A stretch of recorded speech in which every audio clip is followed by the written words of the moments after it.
Ever wondered why there is such a stigma associated with deportation? Let's unravel this together. Deportation, a term that carries a heavy burden, is often seen as a mark of failure, a label that's hard to shake off.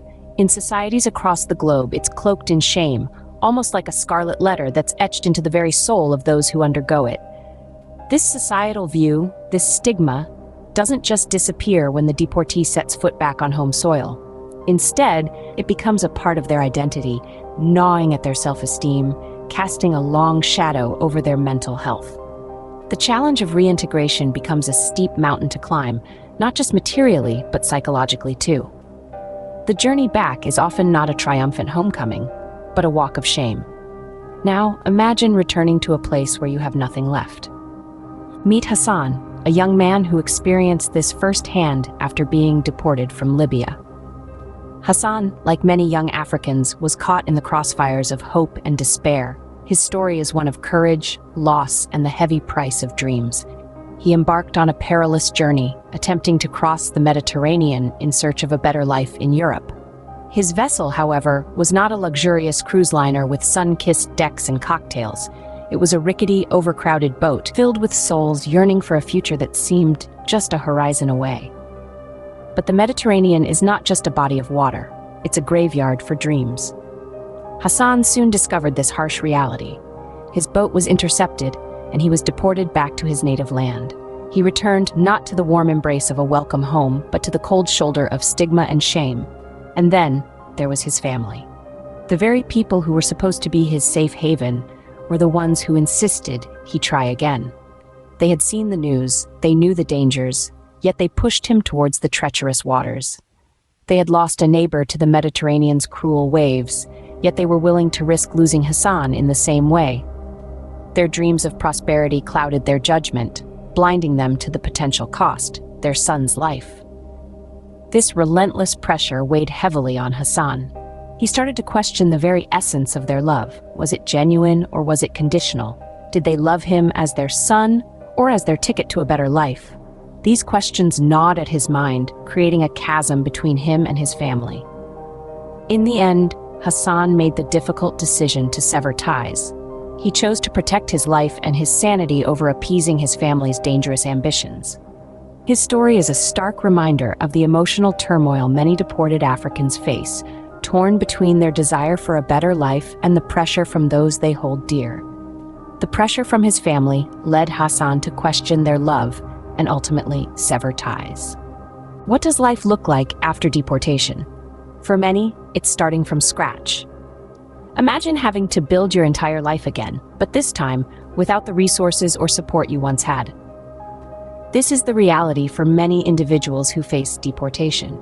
Stripped of their dreams and aspirations, they are thrust back into their home countries, often with nothing but the clothes on their backs. Their deportation does not mark the end of their journey, but rather the beginning of a new, grueling challenge. They must navigate through a labyrinth of economic hardship, social stigma, and emotional trauma. The comforts of home are replaced with the harsh realities of life post-deportation. The stigma doesn't stop at the family. In many cases, the entire community is involved. Picture this. You've been deported, kicked out of a place you risked everything to reach, and now you're back home. But home is not the sanctuary you remember. It's a place where the whispers of the villagers are as cutting as a blade. Deportees often face a harsh reception from their fellow villagers. You see, in many African cultures, success is measured by wealth and material possessions. So when a person returns from abroad, empty-handed, they are seen not as someone who tried and failed, but as a failure in its entirety. The villagers mock them, they taunt them, they point fingers and laugh, saying, "Look, he thought he could make it in the big world, but here he is, back with nothing." It's a harsh reality that these deportees face, a reality that's as unforgiving as the desert they crossed to get to the promised land. In many instances, these deportees are shunned, ostracized from the community. They are treated as outcasts, their dreams and ambitions a source of amusement for others. They are forced to bear the brunt of the villagers' harsh words and ridicule, their pain overlooked, their struggles unacknowledged. This is the reality for many deported Africans. They return home, hoping for a fresh start, only to be met with scorn and derision. The mockery they face from their communities further compounds the challenges they face, making the task of rebuilding their lives an even more daunting one. In this world, they are branded as failures. They are seen as people who couldn't make it, who couldn't survive in the harsh world outside. But the truth is, they are survivors. They are people who braved the unknown, who risked it all in search of a better life. In a world where you're branded a failure, finding the strength to start again is an uphill battle. But remember, it's not the end of their story. It's just a difficult chapter in a book that's yet to be completed. Deportation is more than just a legal process. It's a life-altering event that carries deep stigma and shame.